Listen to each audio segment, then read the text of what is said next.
Welcome back, legends. I hope you're all amazing. It is time for another installment of Friday Q&A. As always, to everybody who submitted a question for this week, thank you all so much. If you would like me to answer one of your questions, feel free to ask me absolutely anything you like in the comment section below. There are links to support the channel in the video description, and we're going to dive straight into this week's questions.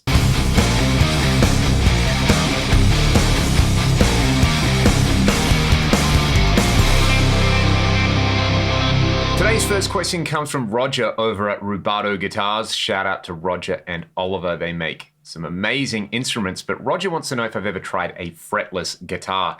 I've definitely played more fretless bass guitars than I have fretless guitars. A buddy of mine had one of his Ibanez guitars converted to a fretless, and I believe he had it strung up with flat wound strings. I remember playing that and having a lot of fun on it, but I've actually never played something like a Vigier Excalibur with the aluminium fretboard. And I'll be honest, I really want to get a fretless guitar or a fretless guitar neck. So Roger, I might actually have to talk to you about what you guys can do with the carbon fiber style necks and whether we could slap something like a metal or a carbon fiber fretboard on that and, retrofit it to a Strat. That might be amazing to try.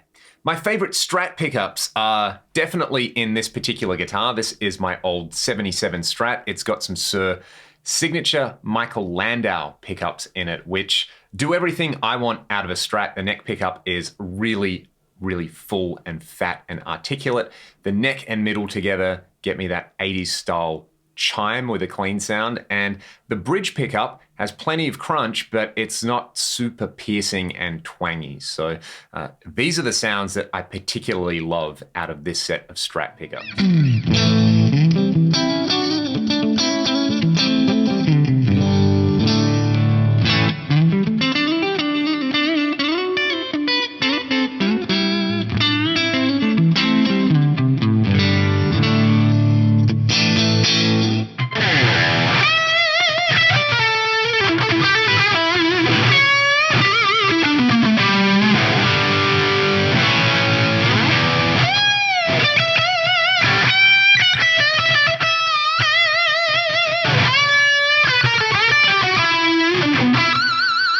Thoughts on my fellow Aussie Mick Gordon.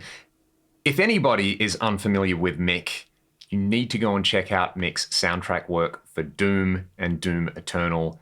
It's amazing, and in my opinion, I can't remember anybody talking about a video game soundtrack as much, probably because there's so much guitar on it and so much down-tuned guitar and 8-string on it, than I can with the Doom soundtrack. And yeah, I grew up playing Doom as a kid in the 90s, and when I got Doom on Switch, I was playing and I was like, man, there is some amazing guitar on this album. And I think Mick did such a great job of translating that feeling of absolute dread and, dare I say, doom in particular in that video game. And if you haven't watched any interviews with Mick, go and do it, because Mick seems like such an interesting person in the way they approach music, and somebody that I would love to get the chance to sit down with. Mick just seems like someone, if I could be a fly on the wall and watch their creative process, I would love to do that, both from a kind of music standpoint and also a sound design standpoint. And yeah, they've just really created some iconic music and some iconic soundtrack work. And like I said, really interesting human being as well. If you haven't watched any interviews with Mick, go and do it. And if you've played Doom or Doom Eternal, let me know in the comments and let me know how you like the music. What am I using for live monitoring with my rig? I'm using the Fractal stuff, obviously. And what I've been doing recently is I've been feeding the entire band the same mix. So we have all been on the same in-ears mix. Ryan and I have a Sennheiser, I believe it's the G4 series. So we have little receivers that we clip onto our belt buckles, and Cam has wired in-ears. I just use the Shure SE215s, which are pretty affordable and pretty rugged, and they sound good. They're not the world's most amazingly spec'd in-ear monitors, but they do the job. And when we have to do our own ears, we're using a Behringer XR18 to do all of that. But most of the gigs we've been doing recently, we've been getting the sound guy to do our in-ears mix, which always sounds way better than I can ever do. And basically it's pretty simple. It's just like mono guitar, bass, heaps of Ryan's vocal, and a bunch of kick drum and drum room mic. And we found that recently having the room mic in there just really, really makes a difference. We did a gig on New Year's, and the sound guy, who's a buddy of ours, Dan, shout out to Dan, that was one of the best in-ears mixes I've ever had. And they just used a pair of condensers overhead, smashed a bunch of compression on it, and it felt alive in the ears. So yeah, that's what we're doing. It's pretty straightforward. I think Cam, our drummer, has custom in-ear molds by Ultimate Ears, and then Ryan's using some Ultimate Ears in-ears, and I'm just using the stock SE215s because they're cheap. They sound fine and they're easy to replace. Would I recommend using an EL34 amp and a 6L6 amp together in a wet-dry rig? That's something that I did for years. I used to run a Marshall DSL and a Boogie dual rec in a wet-dry setup, and it sounded great. I don't think EL34s and 6L6s specifically are the key to that combination. What I found was the Marshall had a really distinct mid-range character, and the Boogie had, you know, the Boogie crazy extended low end and heaps of fizz. So those two together really complemented one another. So I would say if you're going for a wet dry setup, by all means, try to find two amps that complement one another really well. You know, a Vox and a Fender, a Marshall and a Boogie, something like a 5150 and a Mark series, or a dual rectifier and a Mark series might be really cool as well. There's so many fun combinations, and that's something I like playing around with as well in something like the Axe Effects, where if you've heard the Ragdoll song Follow the Leader, that was tracked using the Bogner Uberschall model with the Cameron Atomica model blended together for the rhythm guitars, and it just kind of created a really unique amp texture that I wasn't able to get out of either of those amp models alone. Have I ever tried a true temperament guitar? I haven't. That is high on the list, along with a fretless guitar, along with one of those microtonal guitars with the little half frets as well.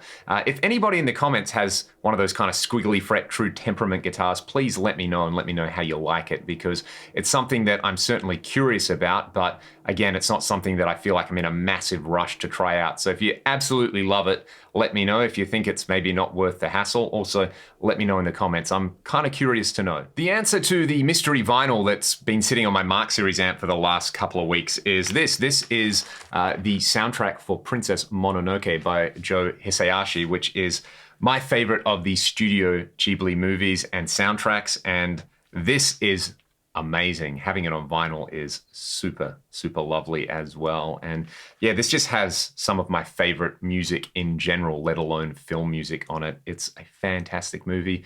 If you haven't seen it, if you just kind of wrote Studio Ghibli off as stuff for kids, embrace that inner kid and go and check out some of the movies. Will I do some more plugin reviews? Yes, that is something I definitely want to work into the schedule in 2022.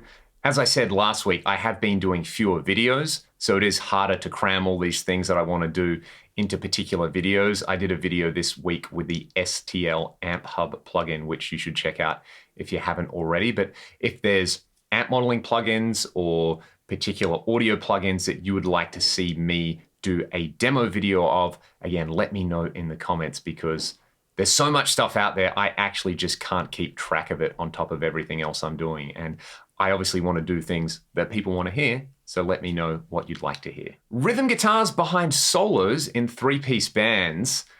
How do you get around that live? I kind of brought up some ways to fill out the sound live when you're playing in a three-piece, and somebody basically left a really great comment mentioning that, you know, somebody like Dimebag went from having rhythm guitar behind the solos on an album like Cowboys from Hell to not having rhythm guitar behind the solos. And that's a sound I have really come to love. In fact, if you listen to the most recent Ragdoll singles, Rust and Follow the Leader, there is deliberately no rhythm guitar behind the solos on both of those, because I think that just kind of represents what we do live a little bit better.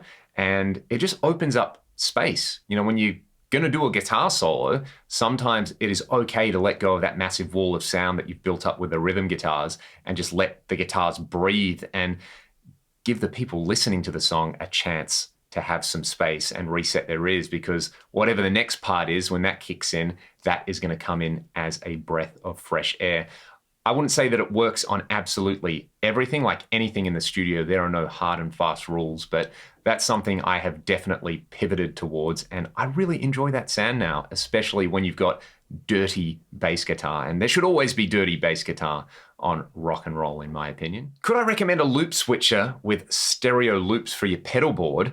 That is a really tricky one. I know there's units like the Gig Rig and the RJM series of switches which will do that, but they are priced accordingly because that's generally pretty, out of the ordinary for a loop switcher. I used to use a Joyo PXL loop switcher with my old rig, and that was cool because you could have 4 loops before the amp and 4 loops in the effects loop. I guess if you're only using one stereo effect, you could set up something like that Joyo switcher where one of the delay outputs goes back to the switching loop and the other goes to your other amp. That way the other amp is only going to be on when your delay's on. So that could kind of be cool, but then of course you're going to miss out on the dual amp thing. So I'm a little bit out of the loop with that one, unfortunately.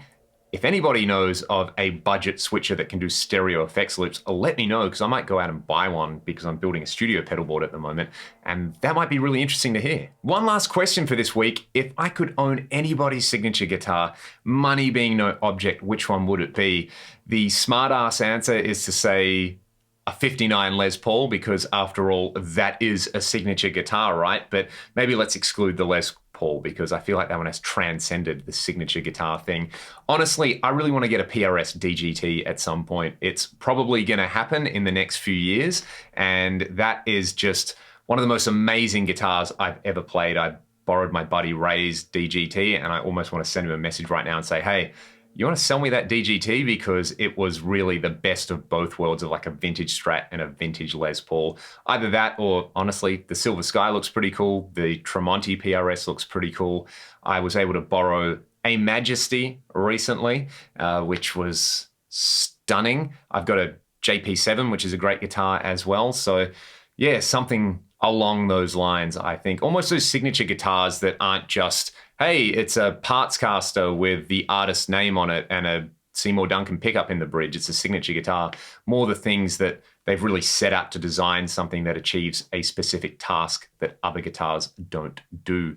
And because I've been asking you all so many questions, what signature guitar would you all go for? Let me know in the comments. If you've got a specific comment or question for next week that you would like me to address, let me know as well. There's links to support the channel in the video description, and I hope you all have a fantastic week. I'll see you next time. Thanks for watching.